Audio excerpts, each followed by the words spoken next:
এবার রেল মানচিত্রে যুক্ত হতে চলেছে মিজোরাম। রাজধানী আইজল প্রথমবারের মতো দেশের মূল রেল নেটওয়ার্কের সঙ্গে সংযুক্ত হতে চলেছে ভৈরবী সাইরাং ব্রডগেজ রেল লাইনের মাধ্যমে। দীর্ঘ 51.38 কিলোমিটার দীর্ঘ এই রেলপথ শীঘ্রই যাত্রীদের জন্য খুলে দেওয়া হবে। রেলওয়ে সেফটি কমিশনারের ছাড়পত্র পেলেই প্রধানমন্ত্রীর দপ্তরে উদ্বোধনের দিন নির্ধারণের প্রস্তাব পাঠানো হবে। ইতিমধ্যেই প্রায় সমস্ত নির্মাণ কাজ সম্পন্ন হয়েছে। রেল চলাচলের প্রাথমিক প্রস্তুতি শেষ।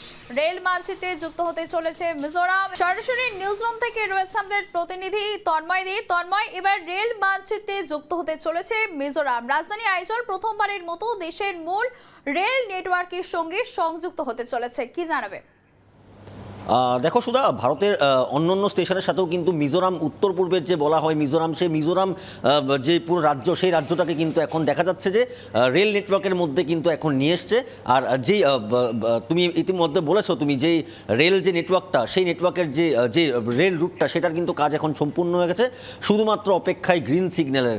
অর্থাৎ যে এখন দেখা যাচ্ছে যে ভারতবর্ষে কিন্তু যেখানে যেখানে কিন্তু প্রথমে রেল নেটওয়ার্ক ছিল না, এখন কিন্তু দেখা যাচ্ছে সেখানে সেখানে রেল নেটওয়ার্কের যেই কাজ, সেই কাজ শুরু হয়ে গেছে, কোথাও কোথাও সম্পূর্ণ হয়েছে। ইতিমধ্যে আমি বলবো যে মেঘালয়ের মধ্যেও কিন্তু রেল নেটওয়ার্কের যে নিয়ে যাওয়ার জন্য যেই কাজ, সেই কাজ কিন্তু এখনও চলছে। আর এই যে ভৈরবী সেরাং যে রেল রুটের কাজ হয়েছে, সেটা কিন্তু এখন সম্পূর্ণ হয়ে গেছে। আমি আবার বলবো যে শুধুমাত্র যেই সবুজ সংকেতের জন্য কিন্তু অপেক্ষা করছে। আর এই যে রেল রুটটা হয়েছে মিজোরামে, ভারতের অন্য রাজ্যের সাথে যে মিজোরামকে কানেক্ট করবে রেল পথে, সেটা কিন্তু বলা যায় যে 51 কিলোমিটার কিন্তু লম্বা ব্রডগেজ লাইন, 51 কিলোমিটার লম্বা। আর বলা হয় যে এই রুটটার মধ্যে ভারতবর্ষের দিকের দিকে যে রেলটা আসবে মিজোরামে, যে কয়টাই রেল আসুক না কেন, সেখানে কিন্তু দেখা যাবে যে 48টা সুড়ঙ্গ, সেই রেলপথে কিন্তু 48টা সুড়ঙ্গ আর 142টা কিন্তু ছোটো মোটো ব্রিজ পাওয়া যাবে। আর সেই পথেই কিন্তু সেই রেল যাবে। এখন রেলওয়ে সেফটি কমিশনারের কাছে এই যে প্রতিবেদন বা এই রেল রুটের যে সব কিছু তথ্য, সেগুলো দেওয়া হয়েছে রেলওয়ে সেফটি কমিশনারের কাছে। আর রেলওয়ে সেফটি কমিশনারের দিকে যদি অ্যাপ্রুভেল পায়, তারপরে কিন্তু প্রধানমন্ত্রী হয়তো এই রেল রুটটা বা এই মিজোরামের সাথে ভারতের অন্য রাজ্যর যে কানেক্টিভিটিটা, সেটা কিন্তু প্রধানমন্ত্রী উদ্বোধন করবে। এখনও সেটা বলা যাচ্ছে না। প্রথমে কিন্তু রেলওয়ে সেফটি কমিশনার সেটা অ্যাপ্রুভেল দিবে, তারপরে সেই ফাইল যাবে প্রধানমন্ত্রী নরেন্দ্র মোদীর কাছে, তারপরে কিন্তু পুরো সিদ্ধান্ত নেওয়া হবে। আর ইতিমধ্যে একটাই কথা বলতে যাবো যে এখন সম্পূর্ণ হয়েছে সেই রেলপথের কাজ। সুধা, ছাড়পত্র পেলে তাহলে উত্তর পূর্বে যোগাযোগ ব্যবস্থায় প্রভূত উন্নতি ঘটবে, এমনটাই তাহলে মনে করা হচ্ছে।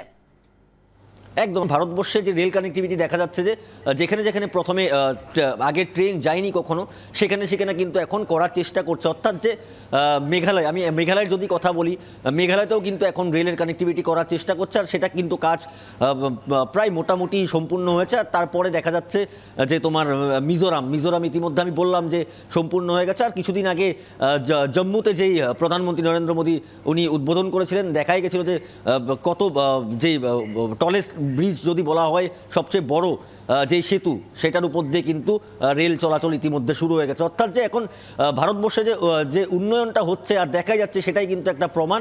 আর এই মিজোরামের এই যে প্রকল্প বা এই যে পরিকল্পনা, সেটাও কিন্তু একটা যে উন্নয়ন, সেটার প্রমাণ। একদমই তন্ময়, আমাদের এই খবরে নজর থাকবে। আপাতত তোমাকে ধন্যবাদ। অর্থাৎ রেলওয়ে সেফটি কমিশনারের ছাড়পত্র পেলে প্রধানমন্ত্রীর দপ্তরে উদ্বোধনের দিন নির্ধারণের প্রস্তাব পাঠানো হবে। ইতিমধ্যেই প্রায় সমস্ত নির্মাণ কাজ সম্পন্ন হয়েছে। রেল চলাচলের প্রাথমিক প্রস্তুতি শেষ। রেল মানচিত্রে যুক্ত হতে চলেছে মিজোরাম। सबसे ड्रीम प्रोजेक्ट है और मैं सिग्नलिंग एंड टेलीकम्युनिकेशन का हेड करता हूं, तो मैं सिग्नलिंग टेलीकम्युनिकेशन के लिए बताता हूं कि देखिए, सिग्नलिंग एंड टेलीकम्युनिकेशन का रोल रेलवे में बहुत अहम है। जहां नंबर ऑफ ट्रेन एक सेक्शन में चलाना है, तो सिग्नलिंग एंड टेलीकम्युनिकेशन का दोनों का रोल अहम आता है। और वो सेफ्टी इंश्योर करता है। और मोर देन वन ट्रेन एक ब्लॉक सेक्शन में नहीं जाए, इससे पूरी सेफ्टी इंश्योर करती है। दूसरा, जिस टनल में हम लोग खड़ा हैं, आप देखिएगा मोबाइल नेटवर्क नहीं है, जिसके कारण जो हमारा स्टाफ है, रेलवे स्टाफ है, रेलवे रनिंग स्टाफ है, उसको स्टेशन से कम्युनिकेशन, सीमलेस कम्युनिकेशन मिले। तो इसके लिए हम लोग ने यहाँ latest technology that is leaky cable का यूज किए हैं। आप हमारा स्टाफ है यहाँ से सीमलेस कम्युनिकेशन में स्टेशन से बात कर सकता है, आ सकता है। इसके साथ साथ आप देखेंगे येलो देख रहे हैं, येलो हम वीडियो कॉलिंग का व्यवस्था है कि कोई भी स्टाफ यहाँ से हमारा स्टेशन में पुश बटन एसओएस दबा करके बात कर सकता है और इसकी वीडियो रिकॉर्डिंग भी फैसिलिटी अवेलेबल है। प्लस इस टनल में अगर हमको कुछ अनाउंसमेंट करना है तो इसके अनाउंसमेंट की व्यवस्था इस टनल में भी की गई है। ये आइजोल के लिए भारत सरकार के लिए ड्रीम प्रोजेक्ट है और यहाँ लोगों को हट से जोड़ रहा है। और अब देखेंगे कि जस्ट ट्रेन ओपनिंग के बाद यहाँ बूम हो जाएगा, टूरिज्म का बूम हो जाएगा, डेवलपमेंट का काफ़ी सारे चीज़ हैं। जैसे कम्युनिकेशन में आप देखेंगे रोड से आने में काफ़ी टाइम लगती है, फ्लाइट का भी कम्युनिकेशन उतना अच्छा नहीं है, तो काफ़ी अच्छी हो जाएंगे कनेक्टिविटी से। टूरिस्ट सिस्टम तो बहुत ही ज़्यादा मिलेगा, इसे बहुत ही ज़्यादा फ्यूचर इसका है, मतलब फ्यूचर इज स्काई आप बोल सकते हैं इसको। ये दिस इज टनल नंबर 40 और इसमें जितनी भी हमने लाइटिंग लगाए हैं LED lighting which is environment friendly, eco friendly है। इसमें टनल के अंदर जो केबल की वायरिंग की गई है FRL-ZH मतलब fire resistant, low smoke, zero halogen. It means है कि यहाँ पे सपोज कि शॉर्ट सर्किट होती है या कोई स्मोक पैदा होते हैं तो उसमें क्या होता है कि विजिबिलिटी कम हो जाती है। तो विजिबिलिटी को कम करने के लिए इसमें लो स्मोक होगा, केबल का यूज हो जाए या स्मोक को लेस करेगा।